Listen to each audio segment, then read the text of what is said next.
हरे कृष्णा कृष्णा कृष्णा हरे हरे, हरे राम राम राम हरे हरे। हरे कृष्णा।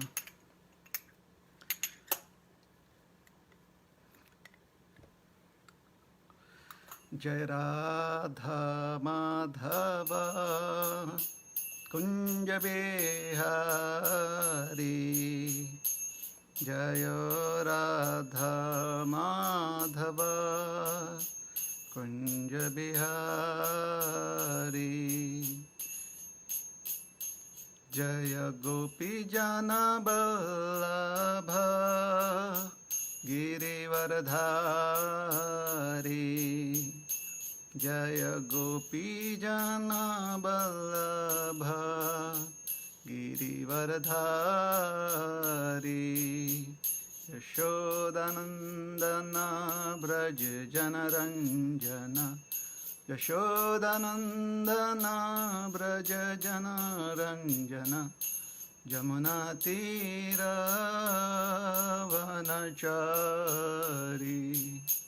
यमुना तीरवनचारी, जय राधा माधव कुंज बिहारी, जय राधा माधव कुंज बिहारी।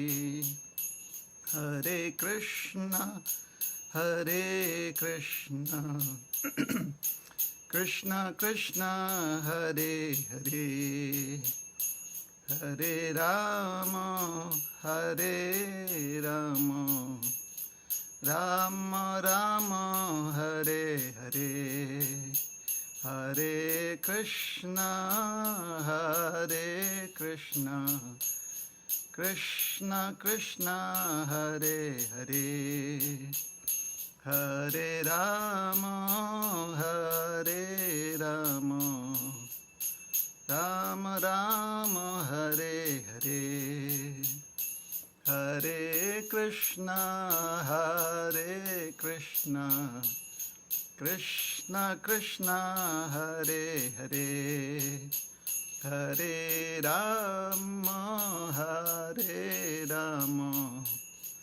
राम राम हरे हरे। जय प्रभुपदा प्रभुपाद श्रील प्रभुपद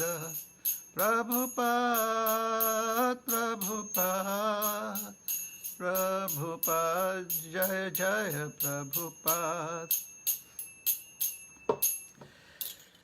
जय श्री हरिनाम संकीर्तन की जय, श्रील प्रभुपाद की जय, अनंत कोटि वैष्णव भक्त वृंद की जय, ग्रंथराज श्रीमद् भागवतम की जय, जय निताई गौर प्रेमानंदे हरि हरि बोल।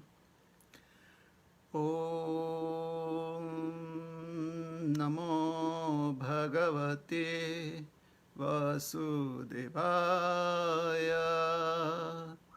ओम नमो भगवते वासुदेवाय, ओम नमो भगवते वासुदेवाय।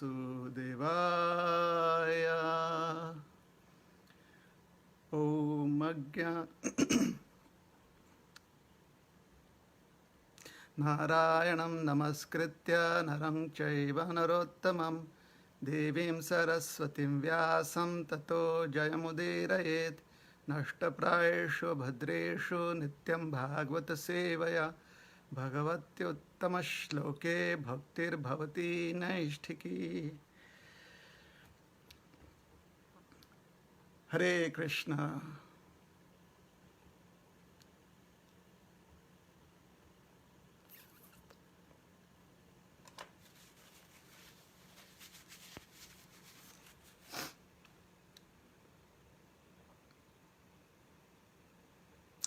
तो आज हम श्रीमद् भागवतम के तीसरे स्कंद से अध्याय 1 जिसका शीर्षक है विदुर द्वारा पूछे गए प्रश्न।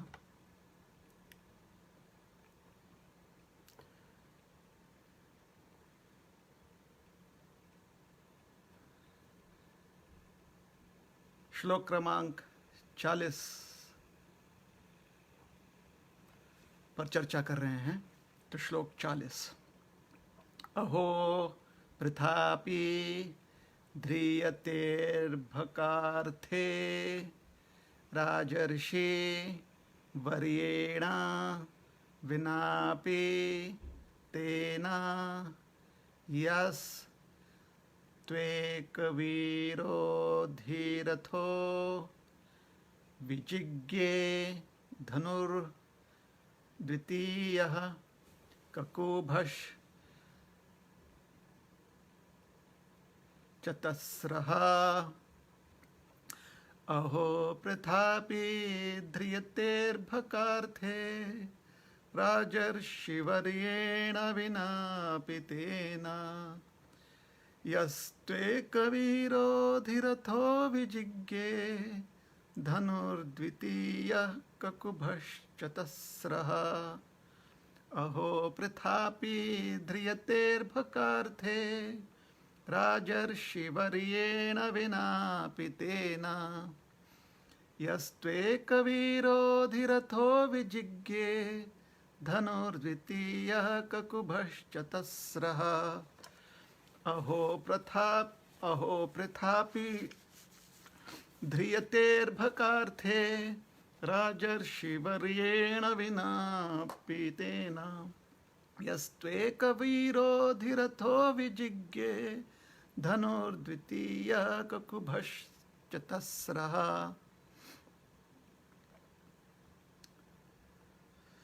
शब्दार्थ अहो ओह, पृथा कुंती, अपि भी, ध्रियते अपना जीवन बिताती है, अर्भक अर्थे पितृविहीन बच्चों के निमित्त, राजर्षि राजा पांडु, वर्येण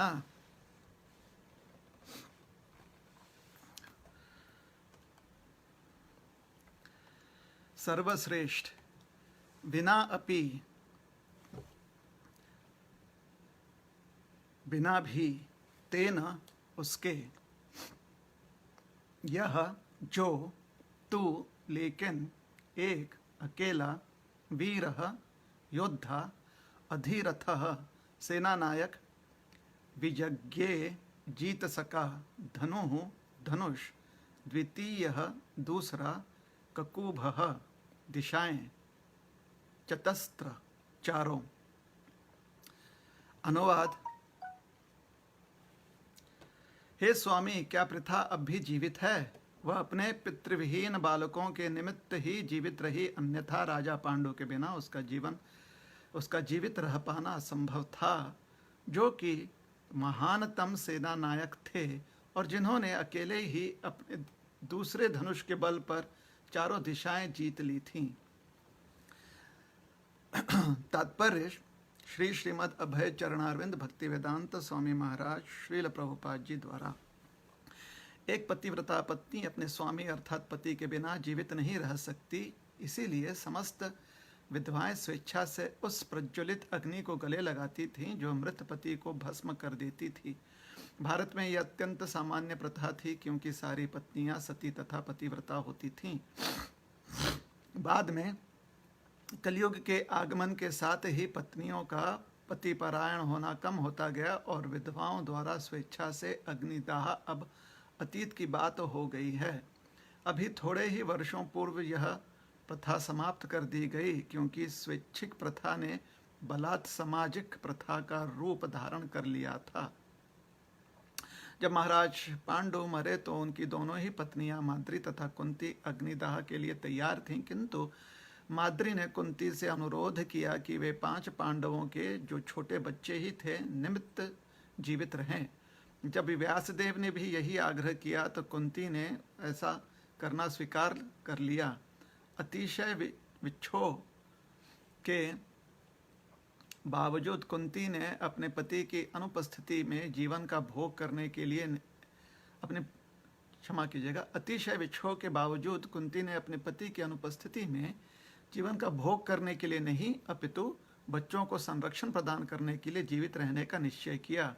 विदुर इसी घटना का प्रसंग दे रहे हैं क्योंकि वे अपनी भावज कुंती देवी के विषय में सारी बातें जानते थे। यह ज्ञात तो होता है कि महाराज पांडु महान योद्धा थे और उन्होंने धनुष बाण की सहायता से अकेले ही विश्व की चारों दिशाओं को जीता था। ऐसे पति की अनुपस्थिति में कुंती के लिए विधवा के रूप में भी जीवित रहना असंभव था, तो भी 5 पुत्रों के लिए उन्हें ऐसा करना पड़ा।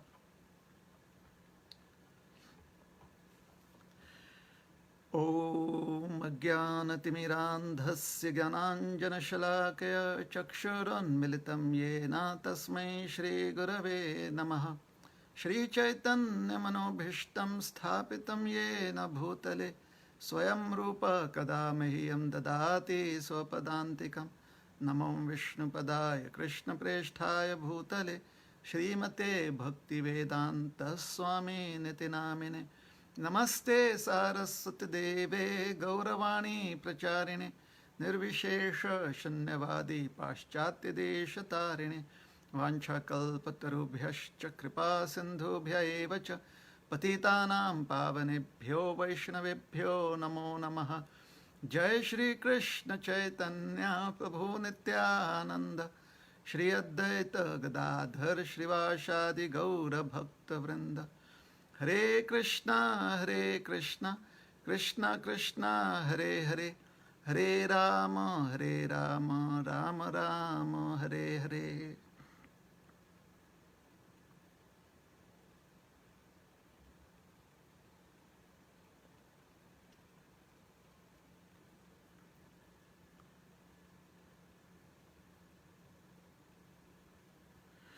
हरे कृष्णा।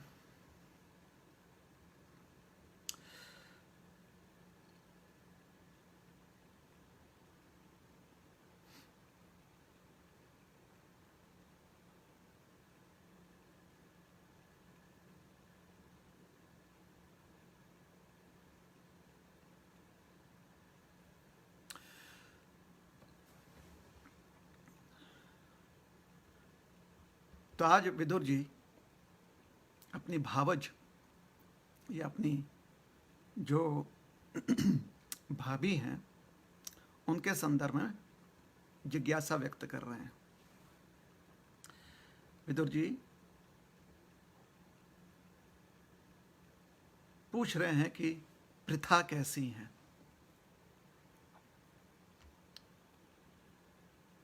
और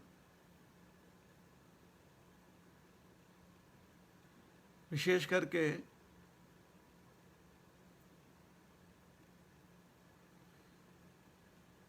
विदुर जी जो हैं देवी प्रथा या कुंती देवी के लिए अपना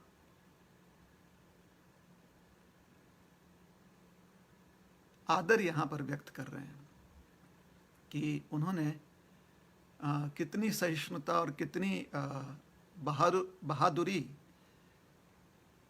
का प्रदर्शन किया। आज से 5000 वर्ष पूर्व जो सामाजिक व्यवस्था थी उस व्यवस्था में महारानी कुंती ने या प्रथा ने जो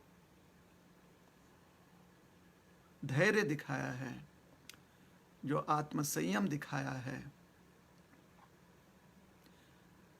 हर कष्ट में उन्होंने भगवान का आश्रय लिया है, तो उनके इन्हीं गुणों के कारण महारानी कुंती सभी के लिए पूजनीय है। और श्रीमद् भागवत में व्यासदेव जी विस्तार से महारानी कुंती की स्तुति करते हैं। यहाँ तक कि महारानी कुंती की जो प्रार्थनाएं हैं वो व्यासदेव जी ने बहुत सुंदर रूप से श्रीमद् भागवत के प्रथम स्कंद में अंकित किया है। ये जो प्रार्थनाएं महारानी कुंती की हैं, इन प्रार्थनाओं को बहुत सम्मान से और बहुत ही आदर के साथ बड़े बड़े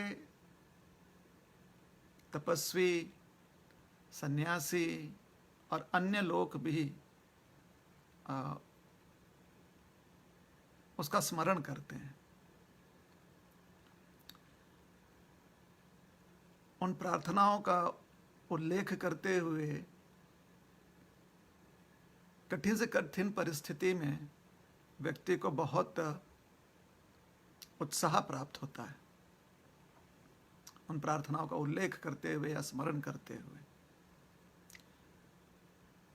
तो श्रीमद् भागवत में प्रसंग आता है कि जब पांडव कुरुक्षेत्र के युद्ध में सफल हुए और कौरव पूरी तरह से परास्त हो चुके थे,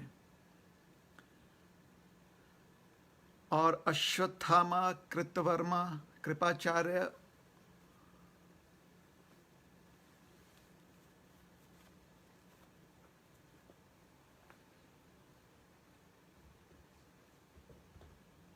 ये सब जो हैं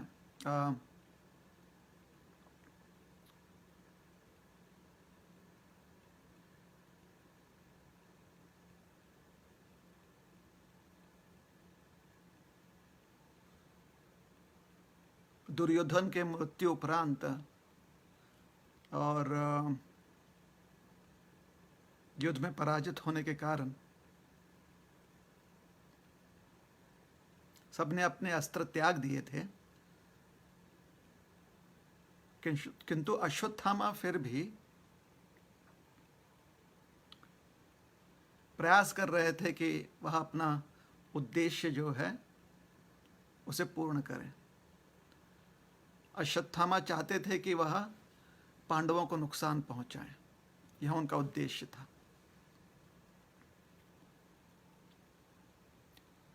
तो अश्वत्थामा ने पहले ही रात्रि के समय पांडव सेना पर हमला बोलकर बहुत सारे सैनिकों को मारा था, बहुत सारे योद्धाओं को मारा था, और जो 5 उप पांडव थे उनकी भी हत्या की थी।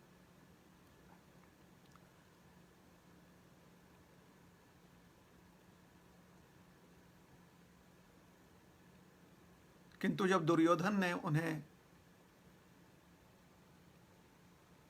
अपने उस कृत्य के लिए डांटा तो अश्वत्थामा उस स्थान से दुखी और क्रोधित मन से चले गए।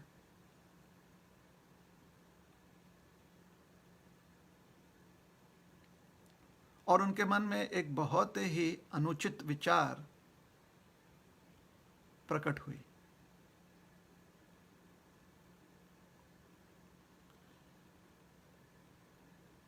द्रोणपुत्र क्षमा कीजिएगा, द्रोणपुत्र अश्वत्थामा, उन्होंने ब्रह्मास्त्र का प्रयोग किया और उस ब्रह्मास्त्र से वो पांडव के एकमात्र वंशज जो उत्तरा के गर्भ में शिशु रूप में स्थित थे, वो उसे मारना चाहते थे।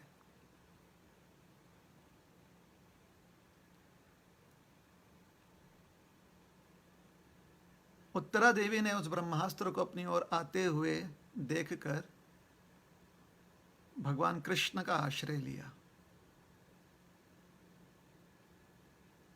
उस समय भगवान कृष्ण द्वारका के लिए प्रस्थान करने की तैयारी कर रहे थे। तो उत्तरा दौड़ी दौड़ी कृष्ण के पास आई और उन्होंने भगवान कृष्ण का आश्रय लिया। पाही माम प्रभु हमारी रक्षा करें। तो भगवान तुरंत भांप लिए कि अश्वत्थामा ने कितनी कायरता से पांडवों को दंडित करने के लिए गर्भ में स्थित एक शिशु को मारने का प्रयास किया था या प्रयास कर रहा है। तो उस समय भगवान अपने भक्त वात्सल्य के भावना से प्रेरित होते हुए स्वयं उत्तरा के गर्भ में प्रकट हो गए और उन्होंने उनके गर्भ की रक्षा की। और पांडवों का जो वंशज है और उत्तरा का जो पुत्र है,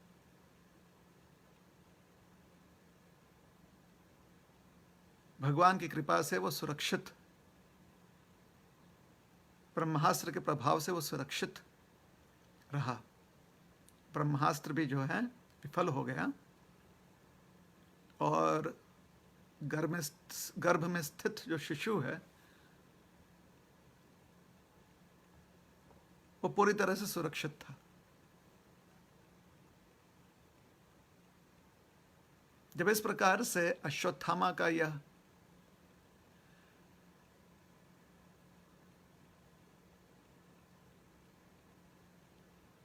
अनुचित कर्म विफल गया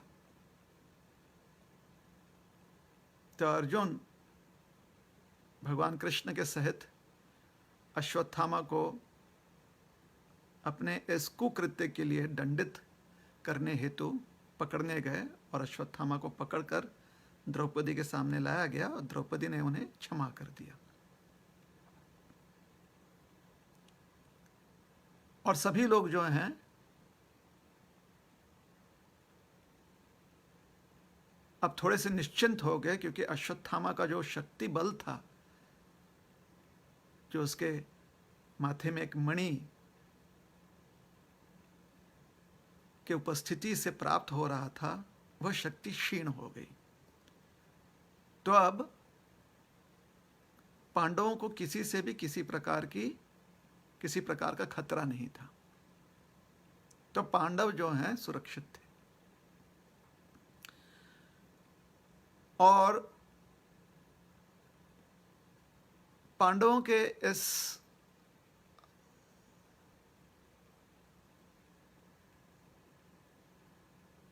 पांडवों को इस अवस्था में देखकर भगवान कृष्ण अति संतुष्ट हुए कि पांडव अब सुरक्षित हैं और जितने भी अन्य योद्धा हैं इस भूमि पर, सब पांडवों के और महाराज युधिष्ठिर के नेतृत्व में सारे के सारे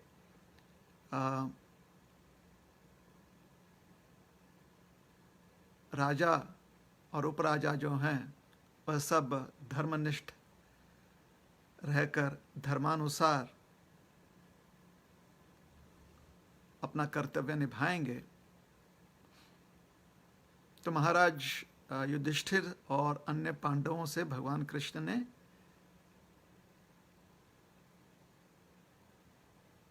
विदा लेने की बात की कि अब हम यहाँ से द्वारका के लिए प्रस्थान करेंगे कि बहुत समय हो गया, द्वारका से हम दूर रहे हैं। तो भगवान कृष्ण विदाई ले रहे हैं और जब भगवान कृष्ण अपने रथ पर आरूढ़ होने या चढ़ने जा रहे हैं तो उस समय महारानी कुंती आंखों में आंसू भरकर कृष्ण के पास आती हैं। और महारानी कुंती जो हैं अपने भतीजे से, जिसने हर समय हर अवस्था में उनकी और उनके पुत्रों की रक्षा की थी,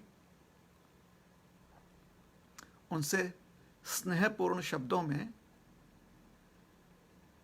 अपने मन का प्रेम बताने लगी। जो उनके मन में स्नेह है उस स्नेह को व्यक्त करने लगी।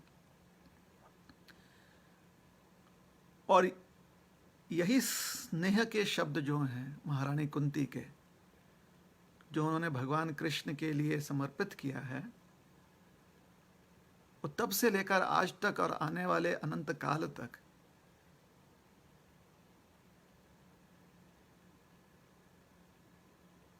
अनेकों भक्तों को और भगवान के आश्रय लेने वाले अनेक जो शरणार्थी हैं उनको प्रेरणा देते रहेंगे। महारानी कुंती के शब्दों में स्नेह तो है, किंतु वह स्नेह इस संसार का स्नेह नहीं है। संसार में भी स्नेह है, संसार में भी प्रेम होता है, किंतु यह स्नेह, यह प्रेम जो है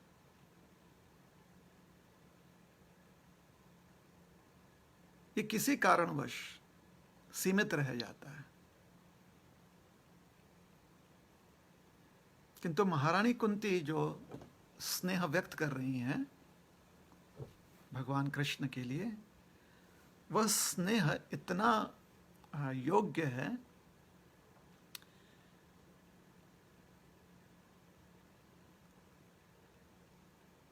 कि उस स्नेह की कोई सीमा जो है, कोई भौतिक सीमा नहीं है। उस स्नेह को कोई भौतिक सीमा नहीं रोक पाता है। ना ही किसी संबंध की सीमाएं हैं, ना ही किसी प्रकार की राजनीति की सीमा है। बस निर्मल और शुद्ध प्रेम है महारानी कुंती का कृष्ण के प्रति।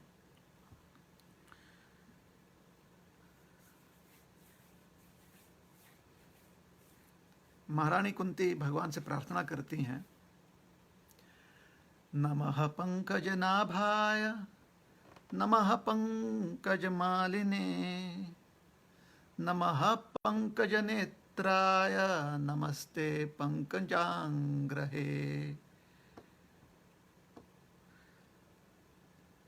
हे कृष्ण, आप कमल के समान आपका स्वरूप सुंदर है।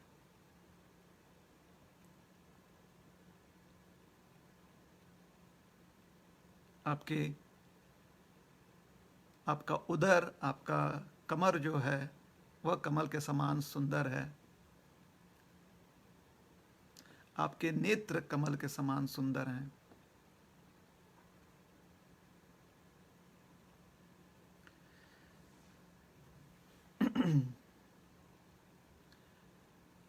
आपके गले में सुंदर पुष्प की जो माला है वो कमल से सुशोभित है,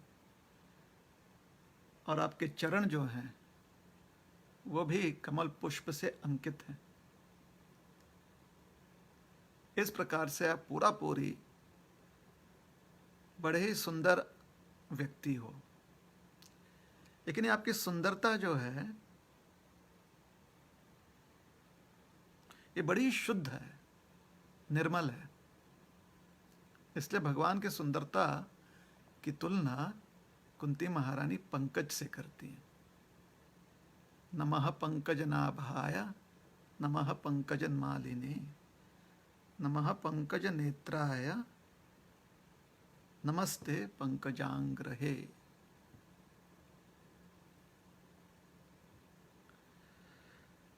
अंग्रिये, अंग्रिय का अर्थ होता है चरण। तो तुलना पंकज से भगवान की जाती है, क्योंकि जिस प्रकार पंकज, पंक का अर्थ होता है कीचड़, दलदल। तो दलदल में रहते हुए भी कमल का पुष्प सुंदर दिखता है, और साथ ही साथ कमल का पुष्प बड़ा उदार होता है। वो सभी को सभी दिशाओं में सुगंध वितरित करता है। उसी प्रकार से भगवान इस भौतिक जगत में उपस्थित होते हैं, लेकिन भौतिक जगत का कोई भी गुण जो है उन्हें प्रभावित नहीं करता, और साथ ही साथ भगवान का जो सुंदर स्वरूप है वो सारे दिशाओं को सुशोभित करता है।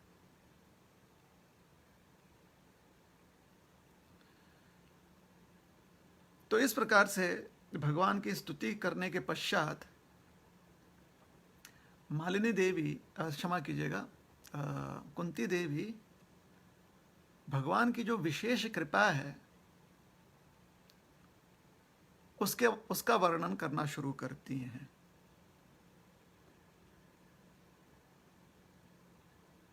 यथा ऋषिकेश खलेन देवकी कंसेन रुद्धाति चिरं सुचार्पिता विमोचिताहं च सहात्मजा विभो त्वयैव नाथेन मुहुर्विपद्गणात्। विपद्गणात्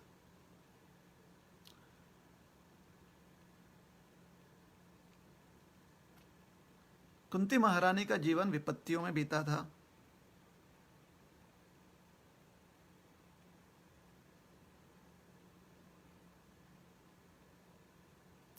जिस प्रकार से महाभारत में कुंती महारानी के चरित्र का वर्णन किया जाता है, शायद ही कि कोई और महिला होगी जिसको इतनी विपत्तियों का सामना करना पड़ा होगा। गांधारी जी तो मान लेते हैं कि उनको भी बहुत कष्ट भुगतना पड़ा, आंख पर पट्टी बांधे हुए थी और उनके 100 के 100 पुत्र मारे गए। लेकिन गांधारी जी हमेशा से महल में रहीं,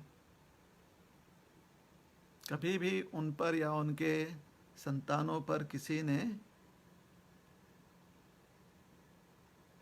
आतंकी हमला नहीं किया।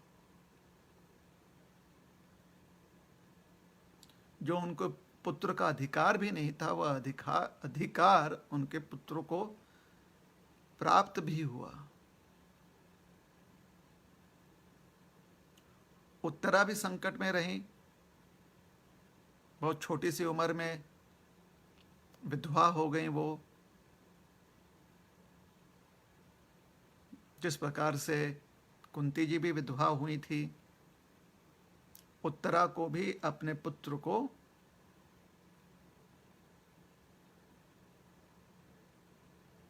पिता विहीनता में ही पुत्र को बड़ा करना पड़ा। पिता थे नहीं, पिता की छत्र छाया नहीं प्राप्त हुई उनके पुत्र को, परीक्षित को। महारानी कुंती ने 5 पुत्रों को अकेले ही, जिनके ऊपर से पिता का छत्र छाया निकल चुका था, महारानी कुंती ने उनका ध्यान रखा।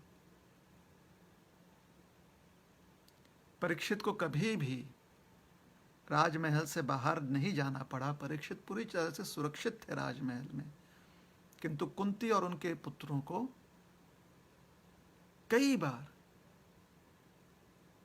जानलेवा खतरा का सामना करना पड़ा, कई बार।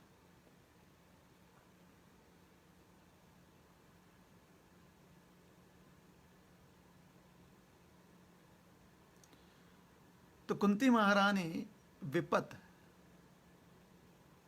जितना विपत्तियों के साथ उनका संबंध रहा है, बहुत कम लोगों का, उनके जीवन में इतनी विपत्तियां बहुत कम लोगों को आई हैं।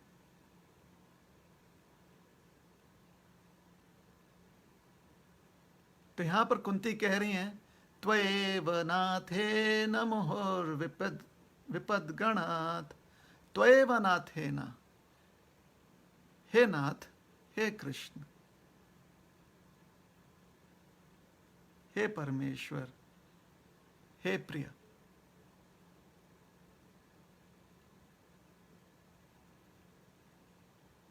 त्वयैव नाथेन,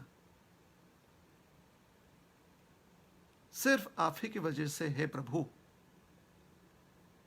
हे प्रिय प्रभु, हे भगवान, मुहुर्विपद्गणात्, हर क्षण।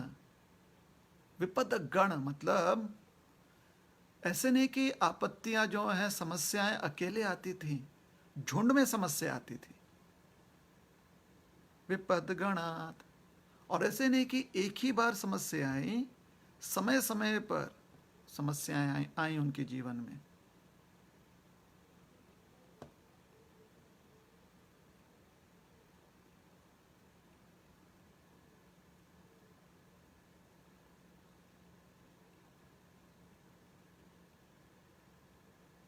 तो कुंती महारानी कह रही हैं सिर्फ आपकी कृपा से उन विपत्तियों में हमें कोई परेशानी नहीं हुई और हमारा एक बाल भी बांका नहीं हुआ, ना मेरा ना मेरे पुत्रों का। मतलब इस संसार में इतनी सारी दुर्घटनाओं से बच पाना असंभव है। सिर्फ भगवान की कृपा से पांडवों के जीवन इतिहास में वो संभव हो सका। तो त्वयैव नाथेन मुहर विपद्गणात्। और कुंती महारानी कह रही हैं कि आप सभी के लिए इतना प्रेम रखते हो। ठीक है, इसके पहले जब हम पर इतनी विपत्ति नहीं आई थी, आपने माता देवकी की रक्षा की थी। यथा ऋषिकेण, जिस प्रकार से आप जो ऋषिकेश हो, आपका नाम ऋषिकेश है, खलेन देवकी कंसेन रुद्धाति चिरम शुचार पिता। कंस ने तो अत्याचार किया था देवकी पर। 15 से 20 वर्ष देवकी को कारागृह में डालकर रखा था कंस ने। कम से कम 10 वर्ष से अधिक कारागृह में डालकर रखा था कंस ने देवकी को, कम से कम। दीर्घ काल तक बंदी गृह में रखा हुआ था, जेल में रखा हुआ था। और जेल में भय के कारण और अन्य समस्याओं के कारण देवकी हमेशा से भयभीत रहती थी, चिंताग्रस्त रहती थी। एक भी समय जेल में ऐसा नहीं था, कारागृह में ऐसा नहीं था कि माता देवकी जो है उन्हें कोई मन शांति प्राप्त हुई हो। और फिर भगवान जो हैं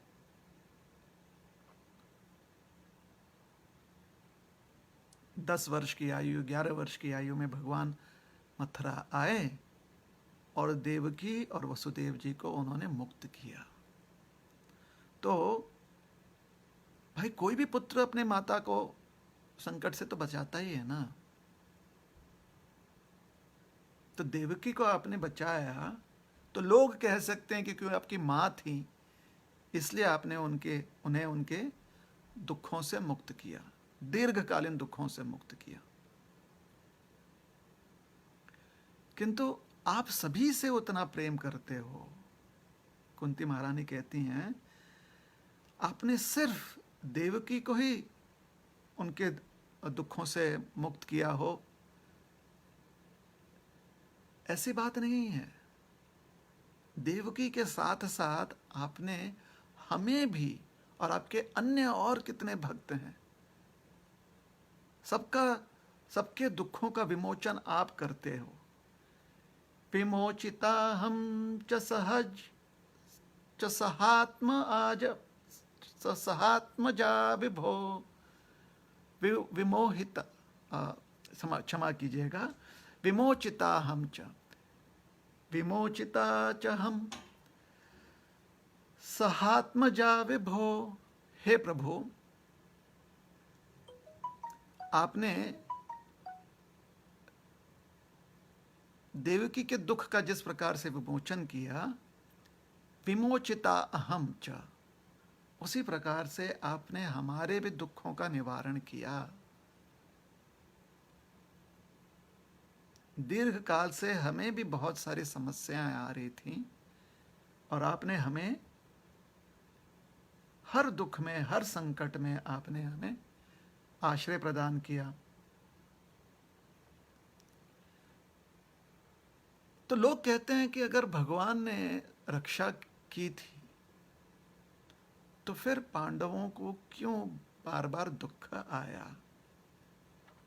कभी कभी ना संसार में हमारी बुद्धि पूरी तरह से कार्य नहीं करती है, ये हमारी समस्या है। हमें लगता है कि अगर भगवान का आश्रय ले लेंगे तो उसके बाद हम जो है ना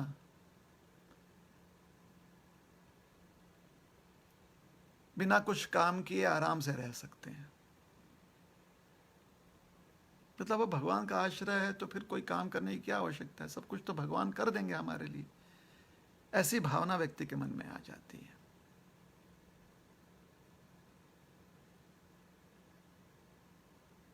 तो इसका अर्थ क्या निकला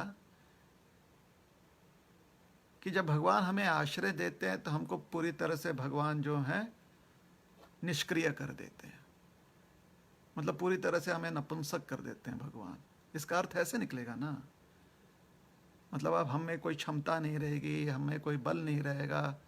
मतलब किस लिए क्षमताओं की बल की आवश्यकता पड़ेगी? एक बार भगवान का आश्रय ले लिया तो बस वहीं पे पड़े रहो उनके चरणों में।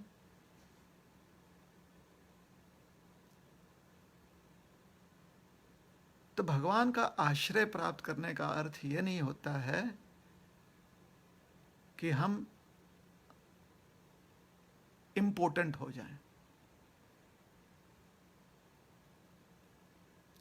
भगवान का आश्रय लेने का अर्थ यह नहीं होता है कि हम अपने क्षमताओं का प्रयोग करना छोड़ दें। भगवान का आश्रय लेने का अर्थ यह होता है कि हमारे योग्यताओं को और अपनी क्षमताओं को प्रदर्शन करने का हमें उत्साह प्राप्त होता है, कष्ट करने का हमें और उत्साह प्राप्त होता है, कष्ट का सामना करने का, समस्याओं का, कठिन परिस्थितियों का सामना करने का हमें उत्साह प्राप्त होता है। तो भगवान का आश्रय प्राप्त करने का अर्थ है कि और उत्साही होते हुए हर अवस्था में, चाहे वो सुख हो या दुख हो, हम मेहनत करना चाहते हैं, हम सेवा करना चाहते हैं। ये नहीं कि भगवान का आश्रय ले लो तो उसके बाद आदमी जो है बिल्कुल निष्काम हो जाए, निष्काम करता है, निष्क्रिय हो जाए। यह अर्थ गलत है। और इसीलिए तो कभी कभी संसार में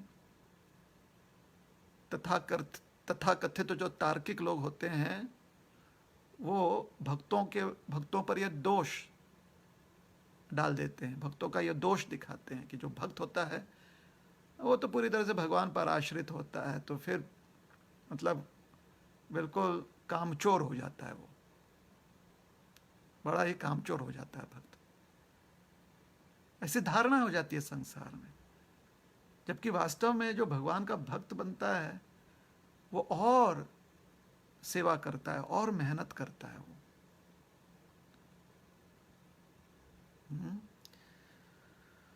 तो भगवान का आश्रय लेने से विपत्ति या कष्ट के समय में व्यक्ति उत्साहित रहता है और प्रयास करता है कि उन कष्टों का सामना कर सके, प्रयास करता है कि ऐसे संकटग्रस्त समय में भी वह मेहनत कर पाए।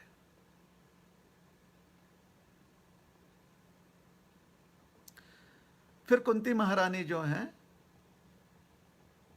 देवकी तो कंस के कारागृह में बंद थी ना, किंतु कुंती के जीवन में उनके ही पुत्रों को जो है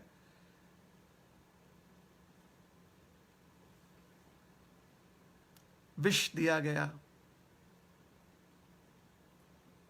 किसी व्यंजन में, मिठाई में विष डालकर दिया गया, उन्हें लाक्षागृह में जलाने का प्रयास किया गया, जंगल में बहुत सारे नरभक्षी राक्षसों का सामना करना पड़ा। फिर वो अधार्मिक जो कुरु सभा थी उसमें बहुत सारे समस्याओं का सामना करना पड़ा। वनवास के समय रहने खाने, उनकी सुरक्षा से संबंधित बहुत सारे कठिन परिस्थितियों में से उन्हें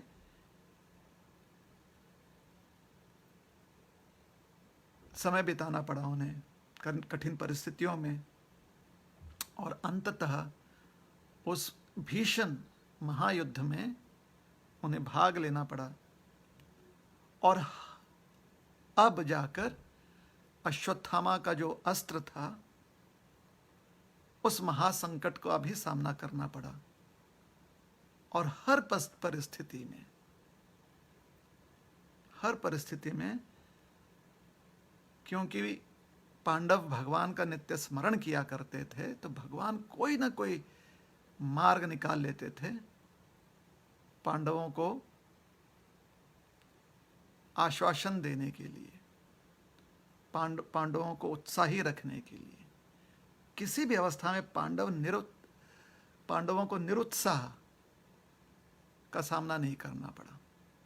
कभी भी पांडव निरुत्साही नहीं हुए। और यह सब कुंती के जीवन में संभव हुआ, वो कहती हैं, क्योंकि भगवान कृष्ण का स्मरण करते ही इतनी शक्ति प्राप्त हो जाती थी पांडवों को, और भगवान का आश्रय तुरंत उन्हें प्राप्त हो जाता था। कभी कभी साक्षात भगवान प्रकट होते थे आश्रय देने के लिए। जैसे वनवास में भगवान प्रकट हुए द्रौपदी की रक्षा करने के लिए, पांडवों की रक्षा करने के लिए, जब दुर्वासा मुनि आए। फिर अर्जुन जी जब स्वर्ग लोक से वापस लौटे, उस समय भगवान कृष्ण पांडवों से मिले वन में।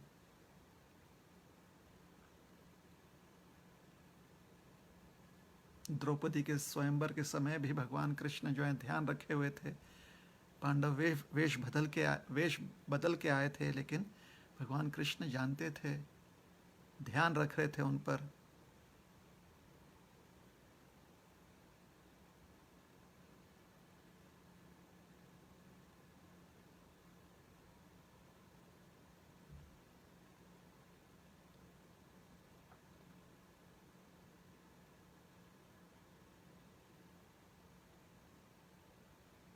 तो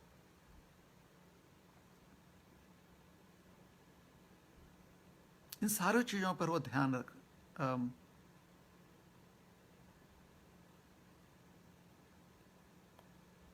युद्ध भूमि में भी भगवान कृष्ण जो है अर्जुन के सारथी बनकर खड़े रहे थे।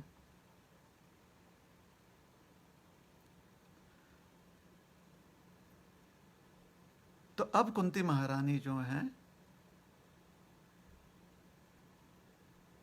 भगवान के समीप पहुंचकर भगवान को अपने मन की बात भगवान के सामने रख रही हैं।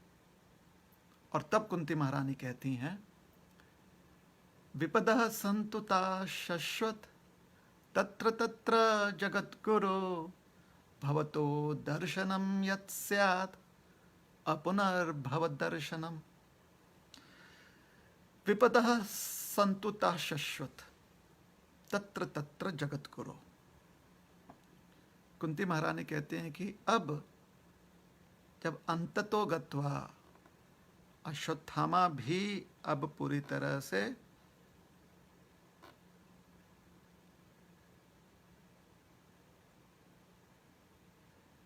शक्तिहीन हो चुके हैं,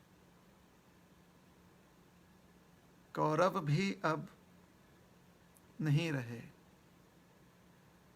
जितने भी राजा हमें संकट पहुंचा सकते थे वो सब युद्ध में नष्ट हो गए। तो अब बहुत समय के बाद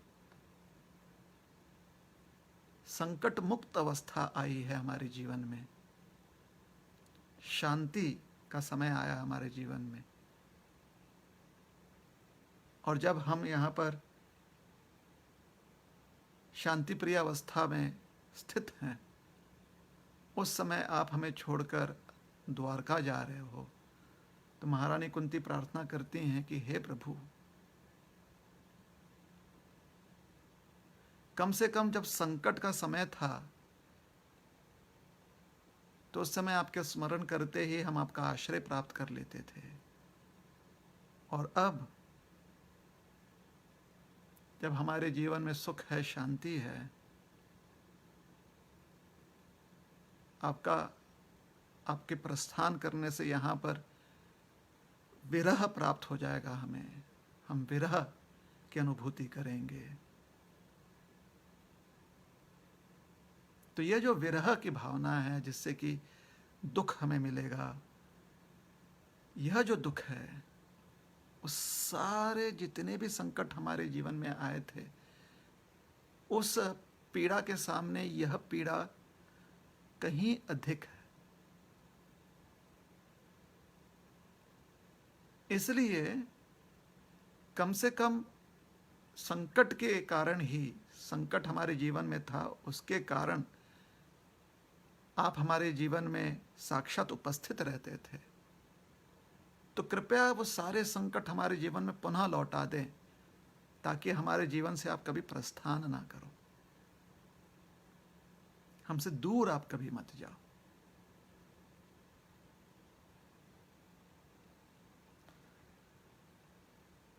तो कुंती महारानी कहते हैं, विपदा संतु ताः शश्वत। संतु, पुनः वो संकट हमारे जीवन में आ जाए और घोर संकट आ जाए, क्योंकि कम से कम उस संकट के समय में भगवान हमारे साथ रहते हैं।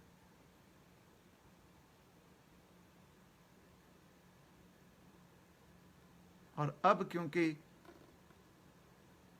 शांति है, सुख है हमारे जीवन में, भगवान हमें छोड़कर द्वारका जा रहे हैं, तो इस विरह के कारण कुंती महारानी जो हैं भगवान से यह प्रार्थना कर रही हैं।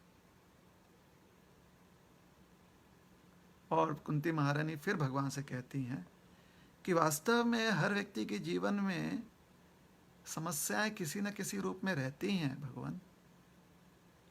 जन्म ऐश्वर्य श्रुति श्रीभेर एदमान अधः पुमान नैवार्हत्य विधातुं वै त्वाम किंचन गोचरम।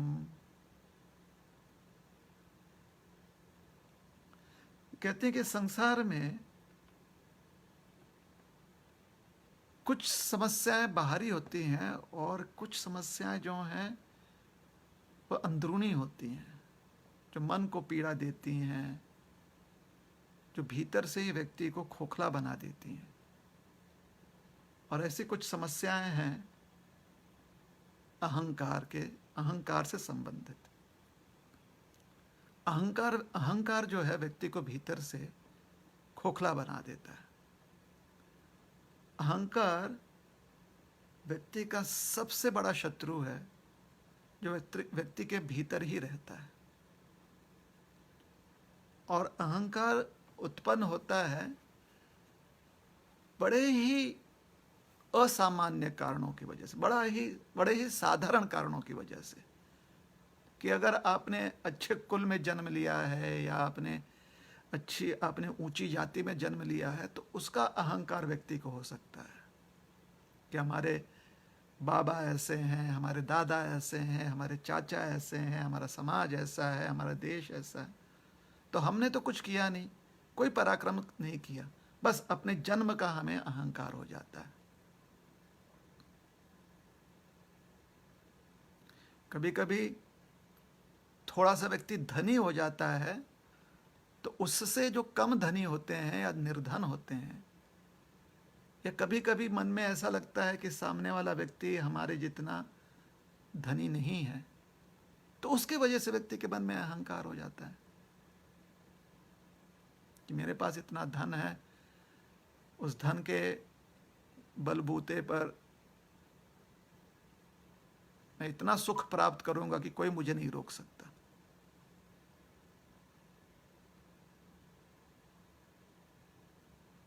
तो कभी अगर किसी ने चुनौती दे दी तो व्यक्ति कहता है तुमको पता नहीं मेरे पास कितना धन है। अहंकार हो जाता है, अहंकार धन का। फिर कभी कभी व्यक्ति जो है बड़ा सुशिक्षित हो जाता है समाज में। तुम्हें पता है कि मेरे पास कितनी डिग्रियां हैं, उसका अहंकार हो जाता है व्यक्ति को।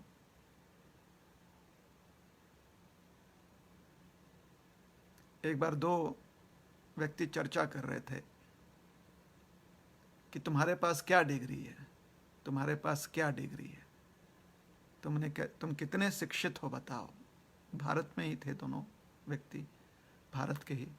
तो एक व्यक्ति बोलता है कि मैंने एमबीबीएस किया, मेरे पास एमबीबीएस का डिग्री है, तुम्हारे पास क्या डिग्री है? तो सामने वाला बोलता है मेरे पास एमबीबीएस बीएफ का डिग्री है, तुमसे 2 अक्षर ज्यादा। तो पहला वाला व्यक्ति विचार करता है कि भाई ये कौन सी डिग्री है? एमबीबीएस के बाद एमडी सुना है, एमएस सुना है, डीएम सुना हुआ है, ये एमबीबीएस बीएफ क्या होता है? तो उन्होंने पूछा कि एमबीबीएस बीएफ क्या होता है?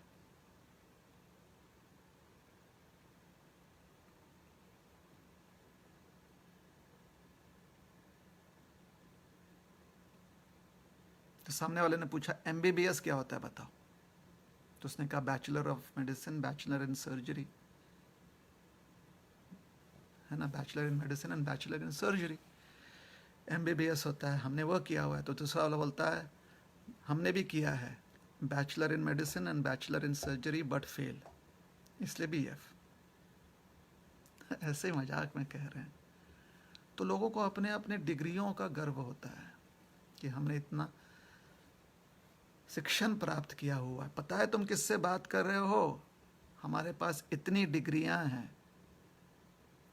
और अन्य किसी को गर्व हो जाता है अपने सुंदर स्वरूप का, कि हम इतने सुंदर हैं कि 50 लोग हमारे साथ सेल्फी खिंचाना चाहते हैं। हम इतने पॉपुलर हैं कि हमारे 5 लाख फॉलोअर्स हैं।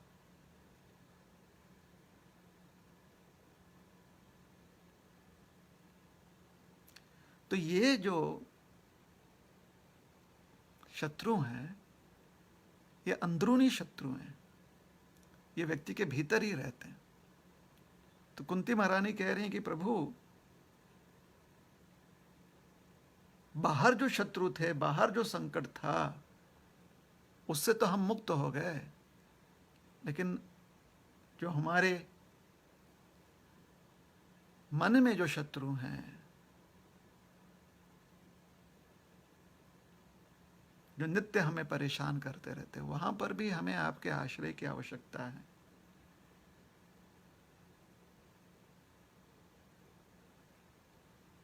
और कुंती महारानी कहते हैं इसलिए ये जो व्यक्ति होते हैं जो इस प्रकार से गर्वित हो जाते हैं, वो कभी भी आपका आश्रय प्राप्त करने का प्रयास नहीं करते हैं, किंतु जो विनम्र होकर पूरी तरह से निस्सहाय भाव में आपको पुकारते हैं, आप तुरंत उनकी सुरक्षा के लिए उपस्थित हो जाते हो। तो संसार में किसी भी व्यवस्था या अवस्था से विमोहित नहीं होते हैं, तो संसार से कोई अपेक्षा नहीं रखते, तो सिर्फ सेवा करना जानते हैं, जो सेवा करने के प्रयास में खूब मेहनत करते हैं।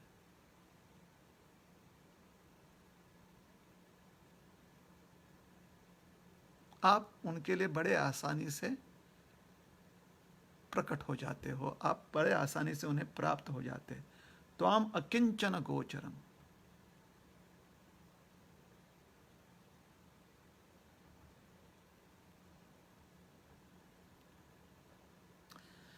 तो इसलिए कुंती महारानी फिर से प्रार्थना करती हैं भगवान से, पहले भी प्रार्थना की हैं कि नमो पंकजनाभाय। अब प्रार्थना करती हैं भगवान से, नमो किंचन वित्ताय निवृत्त गुणवृत्ते आत्मा रामाय शांताय कैवल्य पते नमः। कहते हैं प्रभु, कुंती महारानी कहती हैं कि हे प्रभु, जो पूरी तरह से आप पर निर्भर है और किसी किसी और आश्रय को प्राप्त करने का प्रयास नहीं करता है, जो पूरी तरह से इस संसार में अन्य आश्रयों से रहित है, वो इतना गरीब है कि इस संसार में उसे कोई और आश्रय नहीं प्राप्त है, ऐसे व्यक्ति के लिए आपका आश्रय हमेशा उपलब्ध रहता है। तो पूरी तरह से जो आश्रय विहीन हो जाए संसार में,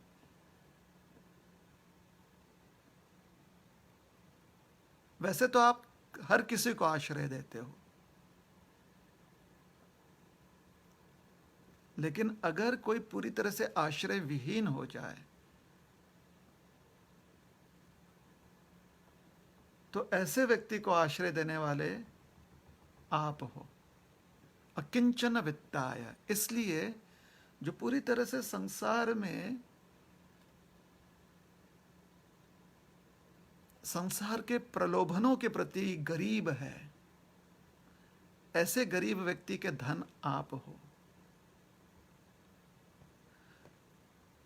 और जो संसार के जो कर्म और कर्म फल का चक्र है, उससे बिल्कुल उदासीन है, अर्थात उसमें उसकी बिल्कुल रुचि नहीं है कि कर्म फल कितना, किस प्रकार का कर्म फल जो है मुझे सुखी रखेगा और कितना फल प्राप्त करने का मुझे प्रयास करना चाहिए, इसमें जो बिल्कुल उदासीन रहता है, मतलब पूरा विरक्त रहता है इस भावना से कि कर्म और कर्म फल का जो चक्रव्यूह है उसके प्रति बिल्कुल विरक्त रहता है वो व्यक्ति। ना तो उसके प्रति वो रुचि रखता है, ना ही घृणा रखता है उसके प्रति। बस कर्म और कर्म फल का चक्र जो है जैसे वो चल रहा है उसे चलते हुए देखता है, उसमें कोई रुचि नहीं रखता है, उसके प्रति कोई वो उसका तिरस्कार नहीं करता है। अनासक्त रहकर जो व्यक्ति संसार में विचरण करता है, ऐसे व्यक्तियों के आप संपत्ति बन जाते हो। हालांकि आप स्वयं में पूरी तरह से संतुष्ट रहते हो, फिर भी अपने भक्तों के लिए आपके मन में करुणा रहती है। तो इस प्रकार से महारानी कुंती अपने प्रार्थनाओं में भगवान की अत्यंत स्तुति करती हैं।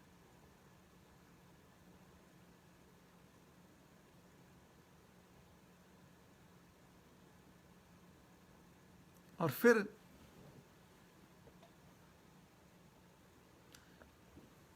कुंती महारानी भगवान से कहती हैं, अप्य अद्य नस्त्वं स्वकृते हित प्रभो जिहाससि स्वित्सुहृदोऽनुजीवन येषां न चान्यद्भवतः पदाम्बुजात् परायणं राजसुयोजिताहंसानाम्।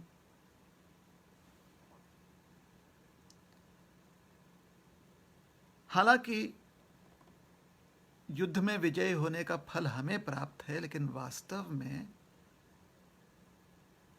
जितना भी कष्ट किया गया है वो सारा कष्ट आपने किया है, किंतु आप इस विजय का फल आप नहीं चाहते हो। आप हमें वह फल प्रदान कर रहे हो कि हम विजयी हो गए हैं, इसलिए हमें वह सुख जो है प्रदान कर रहे हो। हालांकि आपने कितना कष्ट किया है। आप शांति दूत बनकर आए, आप सारथी बनकर आए, आपने उपदेश दिया अर्जुन को, लेकिन कहीं पर भी आपने युद्ध के उपरांत ये नहीं कहा कि हमें भी कुछ भेंट मिलना चाहिए, हमने जो युद्ध में भाग लिया है तो हमें भी कुछ लाभ मिले, हमें भी कुछ गिफ्ट मिले, ऐसा नहीं कहा आपने। तो वास्तव में आप कर्ता होते हुए भी आप कर्म के फलों से बिल्कुल विमुक्त रहते हो, आप बिल्कुल निरासक्त रहते हो। आज प्रभु आप हमें छोड़कर जा रहे हो, जबकि आप जानते हो कि हम पूरी तरह से आपकी कृपा पर निर्भर हैं। अगर आप चले जाओगे तो हमारी रक्षा कौन करेगा? हम अनाथ हो जाएंगे। तो कृपया करके आप हमें छोड़कर न जाएं। केवयं नाम रूपाभ्याम यदुभिः सह पांडवाः भवतो दर्शनं यर्हि ऋषिकानामिवेशितुः।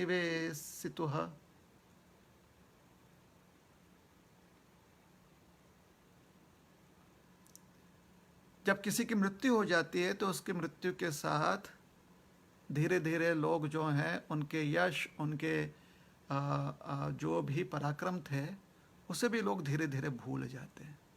हो ही जाता है ऐसे कि संसार में कोई ना कोई और पराक्रमी व्यक्ति आ जाता है वर्तमान का, फिर उसका पराक्रम, उसका गौरव जो है वो लोकप्रिय हो जाता है। तो जिस प्रकार से व्यक्ति के मृत्यु होते ही उस व्यक्ति के सारे जो भी उसका यश हो या उसके कितना ही उसे उसका गौरव जो होता है वो उसके साथ चला जाता है, उसी प्रकार से प्रभु अगर आप चले जाएंगे यहाँ से तो हमारा जो यश है, हमारा जो गौरव है, वो आपके हमारे साथ रहने की वजह से है। आपके बिना वो यश और गौरव जो है उसका कोई अस्तित्व नहीं है, वो यूजलेस है, वो किसी काम का नहीं है। तो आपने इतना कष्ट किया कि हमें जो है, पांडवों को जो है यश गौरव मिले, ताकि धर्म के अनुसार संसार और संसार में जो लोग हैं वो धर्म के अनुसार सुख समृद्धि प्राप्त करें। तो ये जो यश गौरव आपने हमें प्रदान किया है, ये आपकी कृपा से हमें प्राप्त हुई है। आप नहीं होते हमारे साथ तो हमें ये यश गौरव नहीं प्राप्त होता। तो आपके साथ साथ आप चले जाओगे तो आपके साथ साथ यह यश और गौरव भी चला जाएगा, यह भी समाप्त हो जाएगा। तो जिस जिस हेतु से आपने हमारा साथ दिया था, ताकि जो धर्म का पालन करते हैं उनका यश और गौरव बना रहे, आपके चले जाने से वही समाप्त हो जाएगी।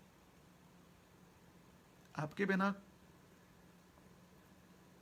कोई भी चीज जो है वो टिकेगी नहीं, सब नष्ट हो जाएगी आपके बिना।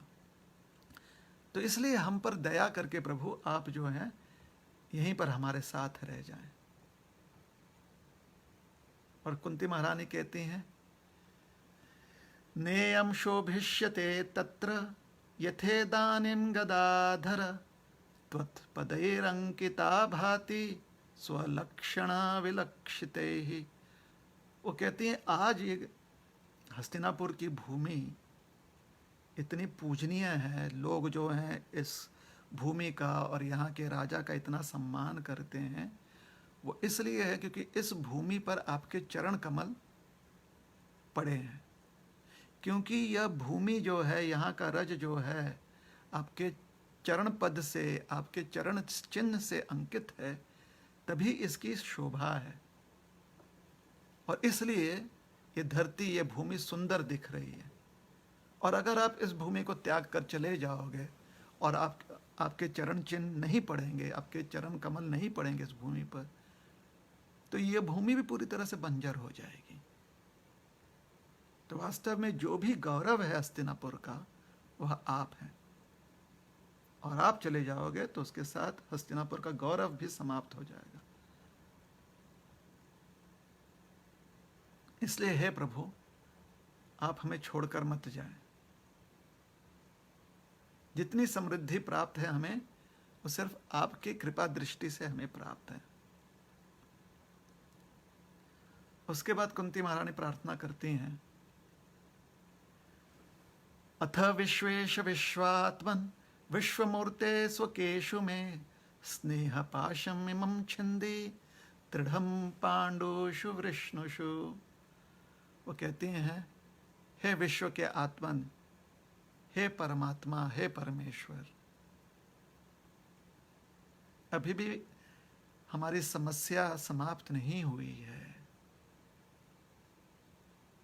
अभी भी आपकी जो बुआ है कुंती, उनका दुख जो है, वो दुख समाप्त नहीं हुआ है। और अगर अपने बुआ का दुख आप समाप्त करना चाहते हो, तो आपकी बुआ की इस प्रार्थना को आप सुन लो। ये जो कुंती है, जिसे लगता है कि मेरा मायका यदुकुल है, जिसे लगता है कि हस्तिनापुर मेरे बेटों का राज्य है, यह जो कुंती आपके जो भक्त हैं पांडव, उनको अपना समझती है, और आपके जो परिवारजन हैं यादव, उनको वो अपना समझती है। ये जो भावनाएं हैं, सामाजिक भावनाएं, जिसमें कुंती बंधी हुई है, इन व्यक्तियों के प्रति जो स्नेह है कुंती का, वो स्नेह स्नेह नहीं है, स्नेह पाश है, स्नेह का बंधन है। उस बंधन के कारण कुंती सुखी होती है, दुखी होती है, परेशान होती है, चिंतित होती है, चिंता रहित होती है। इस प्रकार से कुंती का मन हमेशा विचलित रहता है। तो इसलिए हे प्रभु, मेरा जो ये स्नेह पाश है, पांडवों के साथ जो स्नेह का बंधन है, यदुओं के साथ जो, या वृष्णियों के साथ जो स्नेह का बंधन है, कि ये मेरा भाई है, ये मेरा बेटा है, यह जो स्नेह पाश है, उस स्नेह पाश से, उस स्नेह के बंधन से मुझे मुक्त कर दो, ताकि मेरा मन इन स्नेह के बंधनों से भ्रमित ना हो।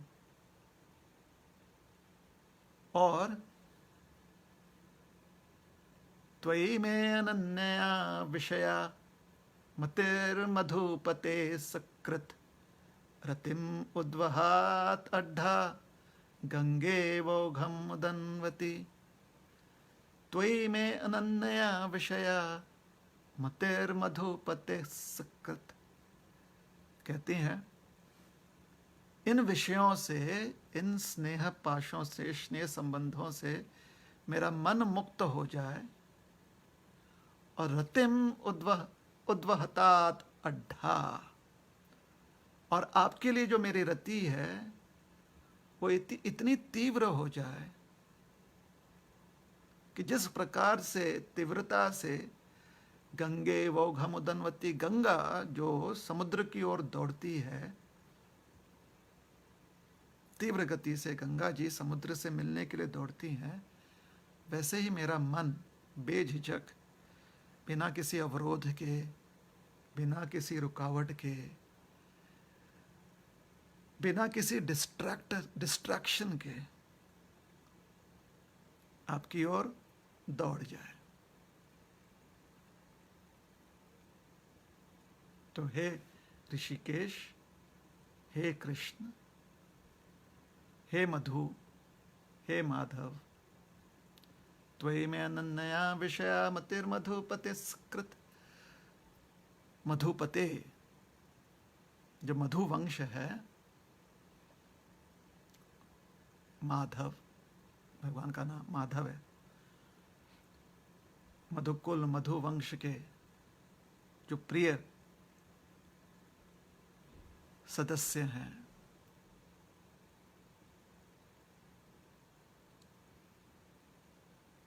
हे माधव, हे मधुपते, कृपया करके आप मेरे मन को उसी प्रकार आकृष्ट कर लें जिस प्रकार से गंगा जी समुद्र से अपने मिलन के प्रति आकृष्ट रहती है। तेरा मन, मेरा मन जो है हमेशा निरंतर आपका स्मरण कर सके। तो इस प्रकार से कुंती महारानी भगवान से प्रार्थना कर रही हैं, भगवान के प्रति जो उनका स्नेह है वह व्यक्त कर रही हैं। तो कुंती जी की ये जो मनोवृत्ति है उससे विदुर जी भली भांति वाकिफ जानते हैं।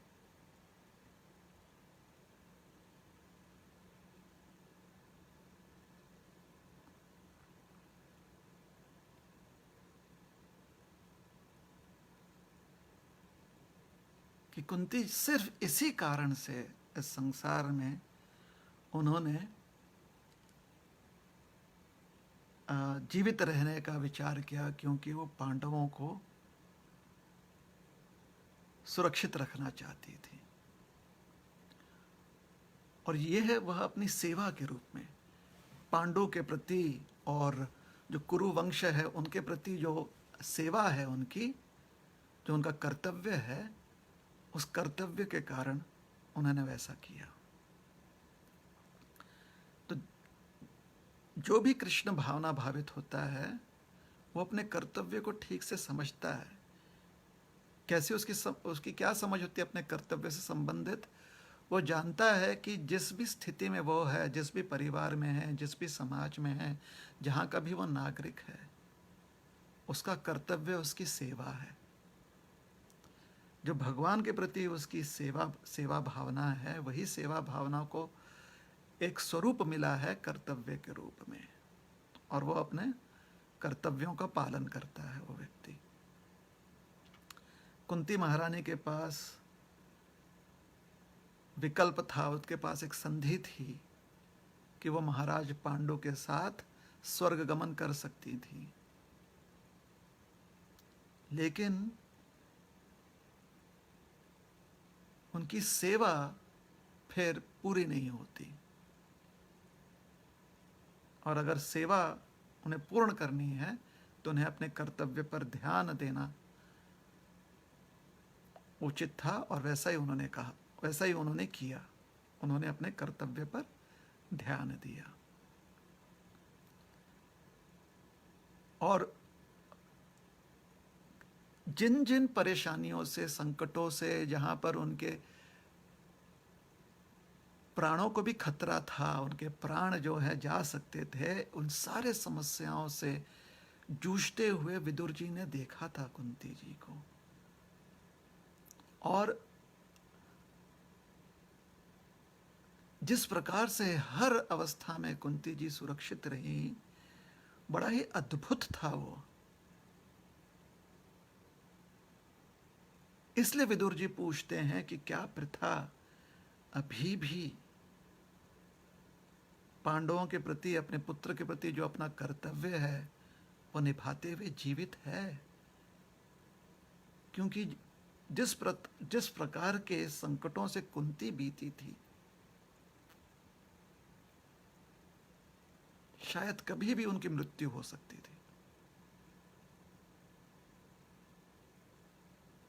सिर्फ कृष्ण के हस्तक्षेप के कारण कुंती और पांडव जो हैं वो जीवित रहे।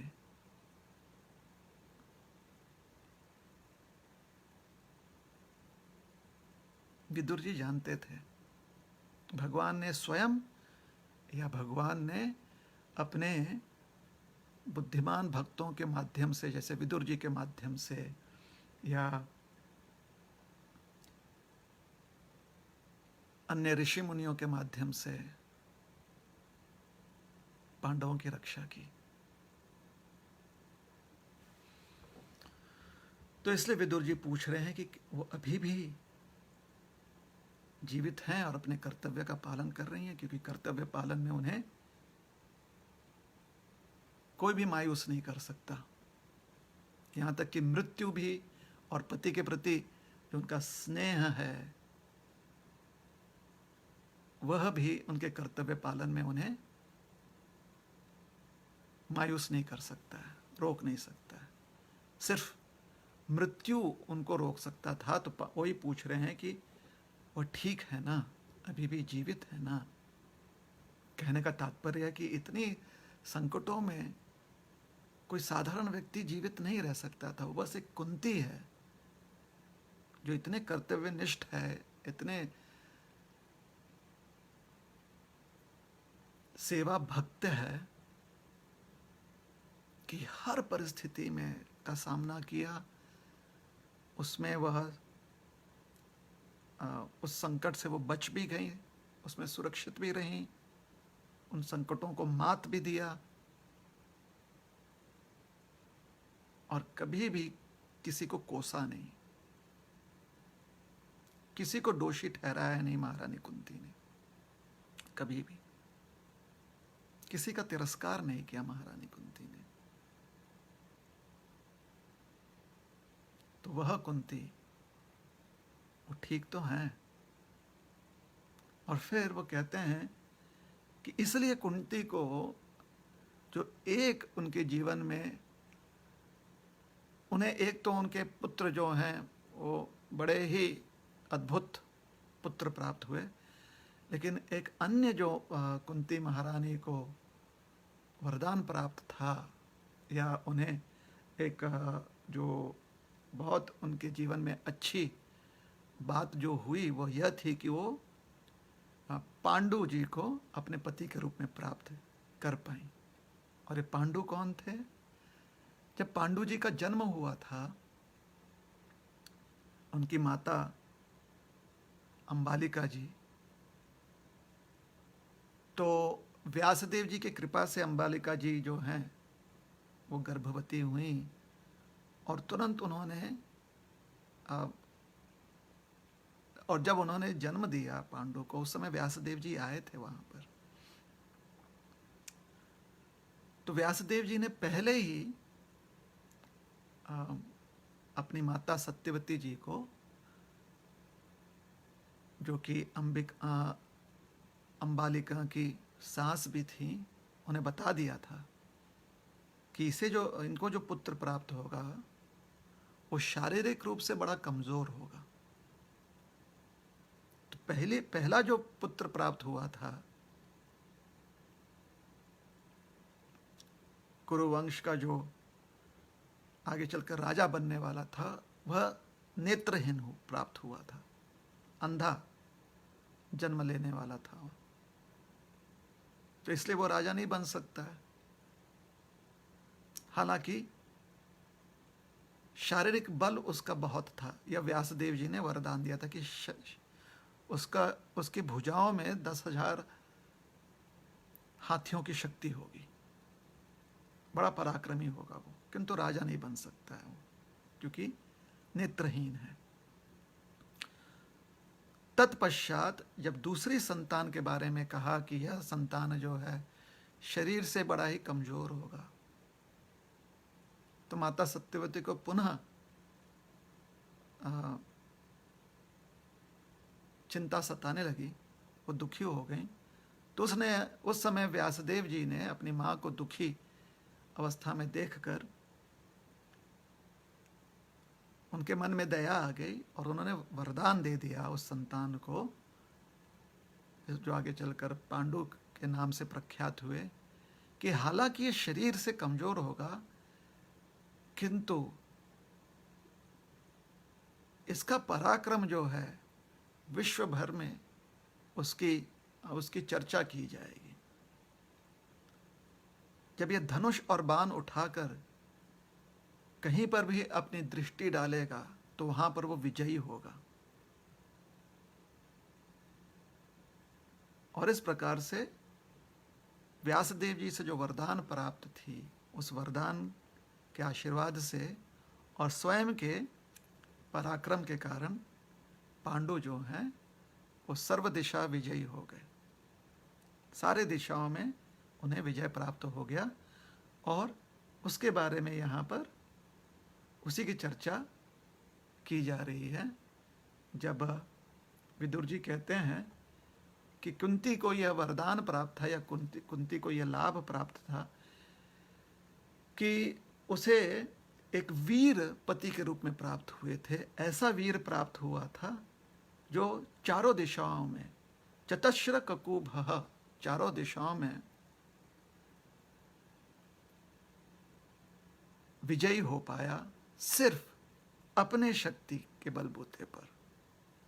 शरीर से हालांकि वो कमजोर होगा, मतलब कुछ ना कुछ उसे बीमारी सताएगी, लेकिन भीतर से वो इतना मजबूत होगा, मन से वो इतना सुदृढ़ होगा, और एक राजा के रूप में वो बड़ा ही प्रसिद्ध होगा। और उसकी प्रसिद्धि वो स्वयं के पराक्रम से कमाएगा वो प्रसिद्धि। तो ऐसी ही प्रसिद्धि पांडु जी ने कमाई। एकमात्र जो है हस्तिनापुर के, एकमात्र जो है पृथ्वी के, संपूर्ण पृथ्वी के वो सम्राट बन गए अपने पराक्रम के बलबूते पर। उन्होंने चारों दिशाओं में विजय प्राप्त कर लिया, चारों दिशाओं का विचरण करके अपने युद्ध कला से और अपने राजनीति क्षमता से उन्होंने सारे राजाओं को अपने अधीन कर लिया, और इस प्रकार से वो विश्वव्यापी या विश्व प्रतापी सम्राट हो गए। तो यहाँ पर कुंती जी के प्रशंसा करते हुए, बहुत उन्हें आदर देते हुए,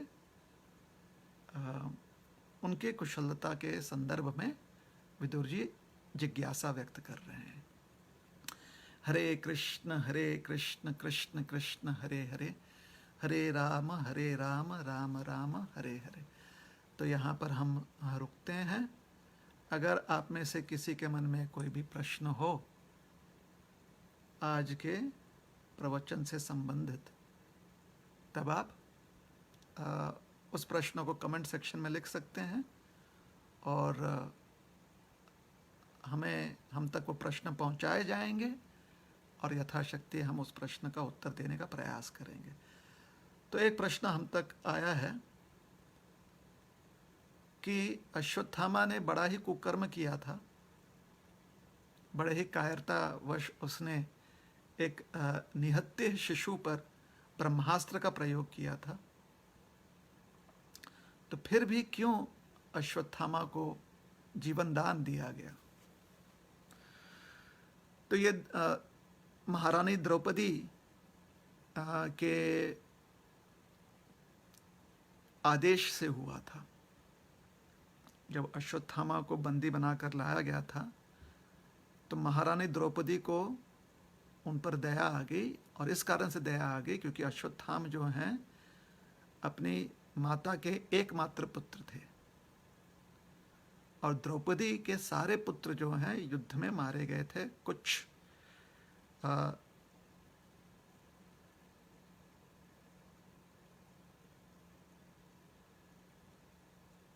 जिन्हीं भी कारण से, सारे जितने भी उनके सुपुत्र थे, जो पंच पांडव थे, उन्हें धूर्तता से मारा गया था। तो द्रौपदी को पुत्र विरह का दुख जो है वो प्राप्त हो चुका था, और द्रौपदी जानती थी कि अगर अश्वत्थामा को दंडित किया गया और उनके प्राण लिए गए, उन्हें अगर मृत्यु दंड दिया गया जो कि योग्य था, तो उनकी माता को भी पुत्र विरह का दुख होगा। तो उनके माता को यह दुख पहुंचे, उनके माता को इस प्रकार से कष्ट पहुंचे, ये द्रौपदी जी नहीं चाहती थी। साथ ही साथ अश्वत्थामा की ये कायरता जो है वो भी संसार में नहीं चलनी चाहिए। ये भी आवश्यक है।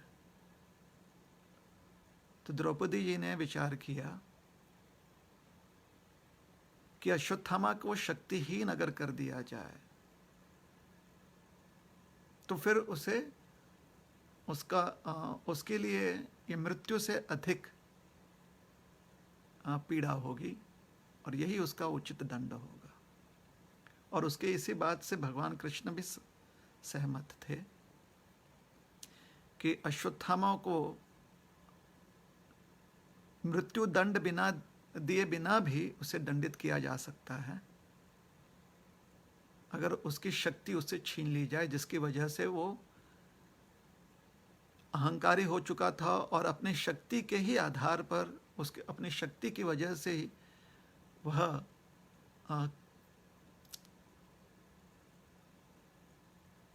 कायर बनकर भी प्रयास कर रहा था अपनी शक्ति के आधार पर। इसलिए छुपकर उसने वार किया क्योंकि उसके पास वो शक्ति थी। तो जब वह मणि अश्वत्थामा से ली गई तो अश्वत्थामा शक्तिहीन हो गए और इस प्रकार से उन्हें अपने किए का दंड मिल गया और साथ ही साथ उनकी माता को पुत्र विरह का या पुत्र के खोने का अनावश्यक दुख नहीं प्राप्त हुआ। तो ऐसे श्रेष्ठ विचार रखने वाले पात्रों का वर्णन श्री महाभारत में किया गया है। तो अश्वत्थामा को दंड भी दिया गया और साथ ही साथ उन्हें जीवन दान भी दिया गया। दोनों ही योग्य है। उनको जीवन दान देते हुए उनको शक्तिहीन कर देना, ये दंड योग्य है। तो ऐसे बात नहीं है कि उन्हें माफ कर दिएगा, माफ नहीं किया गया। उन्हें मृत्यु दंड न देते हुए उन्हें अन्य दंड दिया गया जो योग्य था। और अन्य कई फैक्टर्स थे, उनका ध्यान रखते हुए बड़ा ही उचित दंड दिया गया।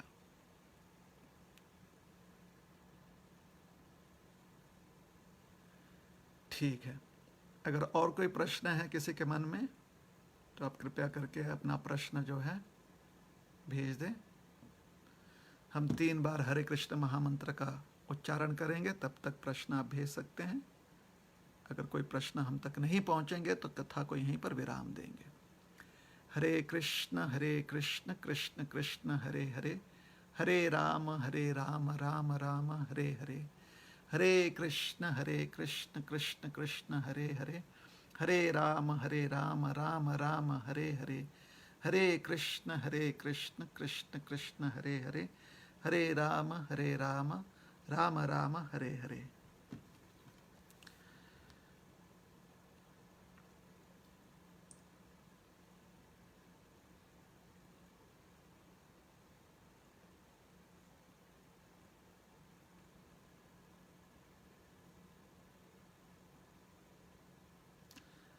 तो और कोई भी प्रश्न नहीं आया है तो आपका बहुत बहुत धन्यवाद।